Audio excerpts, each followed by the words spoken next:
Meghan Markle has been fighting a battle that would make even the most seasoned royal protection officer break into a cold sweat. And no, it's not about curtsy protocol. It's about something far more precious. Keeping little Prince Archie's childhood intact in a world that treats royal toddlers like walking tabloid headlines. Because here's the tea that's been brewing in Montecito, and trust me, it's stronger than your gran's Sunday special. Meghan isn't just worried about Archie. She's practically become Fort Knox in mummy mode. And the lengths she's going to protect her 6-year-old son would make MI6 jealous. Welcome back to Royal Cookies, where we serve up the juiciest royal gossip with a side of heart-wrenching humanity.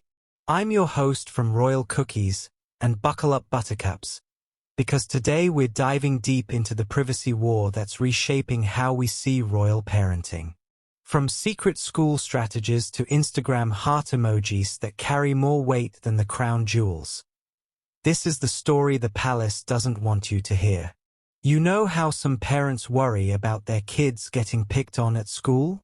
Well, imagine your biggest concern is whether paparazzi have telephoto lenses trained on the monkey bars.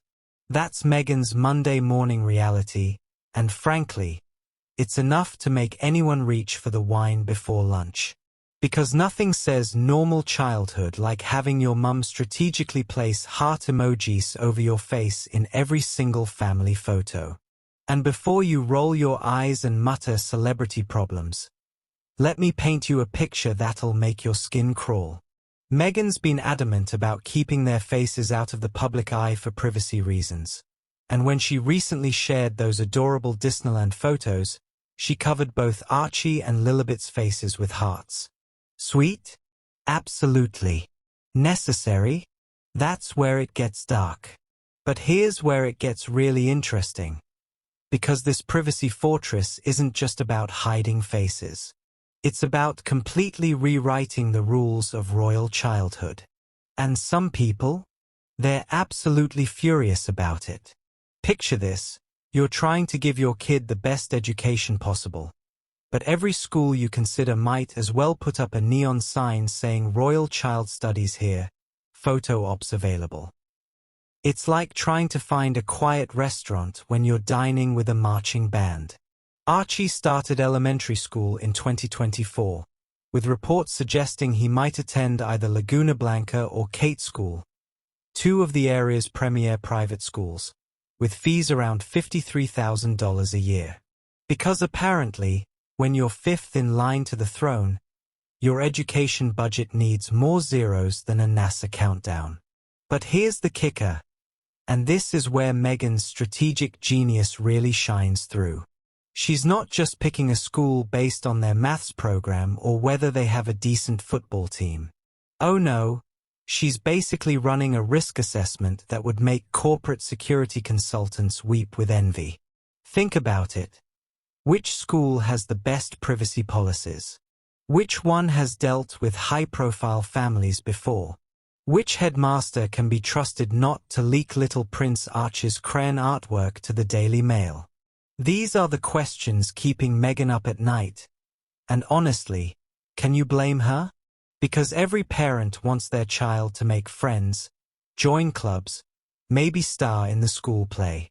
But when your kid's every move could end up as a 3-page spread with commentary from royal experts who've never changed a nappy in their lives, suddenly the school nativity play becomes a security briefing.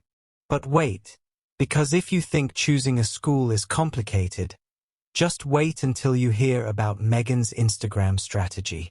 It's so brilliant, it's practically criminal.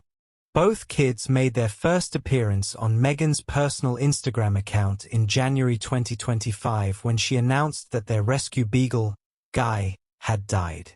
Even in grief, she's protecting those children like they're state secrets. And that's not accident, that's strategy. Every single photo Meghan shares is like a masterclass in how to be present without being exposed. She gives us just enough to satisfy our curiosity. A glimpse of family life, a sweet moment, a special occasion. But never enough to compromise her children's privacy. It's like being offered a 3-course meal and getting the most perfectly prepared amuse-bouche instead. Take her recent 4th of July post, where she shared a selfie with Harry to celebrate Independence Day and the anniversary of their second date, revealing a sweet tradition they now share with Archie and Lilibet. She's giving us the story, the sentiment, the connection. But the kids? They're protected behind the digital equivalent of bulletproof glass. It's brilliant. Really. She's figured out how to feed the beast without throwing her children to the wolves. Every heart emoji is a tiny shield. Every strategic crop is a boundary line. Every carefully chosen moment is a message. You can have some, but you can't have everything.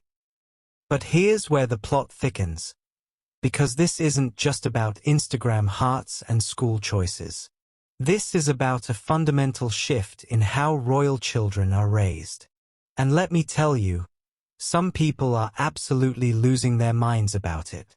You'd think that wanting to keep your 6-year-old out of the tabloids would be about as uncontroversial as preferring tea with biscuits. But oh no, in the royal sphere, even basic parenting decisions become fodder for think pieces and Twitter wars. Because heaven forbid Meghan doesn't parade her children around like prize ponies for our entertainment. How dare she prioritize their psychological well-being over our insatiable appetite for royal content? The audacity, the absolute cheek. A source explained to us weekly that every parent wants to share their kid with the world, but they just can't.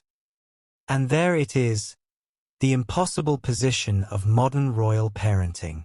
Critics moan about her being too secretive or controlling the narrative. But here's a wild thought, maybe, just maybe, a mother wanting to protect her children from becoming commodities in the royal entertainment industry isn't actually that unreasonable. I know, revolutionary concept. There's even talk of a new era of privacy for the Sussex children, as if basic child protection is some kind of groundbreaking innovation. Drop your thoughts in the comments below. I want to know if you're Team Sophie or if you think I'm seeing green where there's just good fashion sense. If you're obsessed with royal strategy and environmental impact like I am, make sure you're subscribed to Royal Cookies because we're serving up the most sustainable royal content on YouTube. And remember, in a world full of fast fashion and royal scandals, sometimes the most revolutionary thing you can do is wear your values on your sleeve, preferably in a gorgeous shade of green. Sophie's proving that environmental activism isn't just about what you do, it's about who you become. Until next time, keep munching on those eco-friendly royal cookies.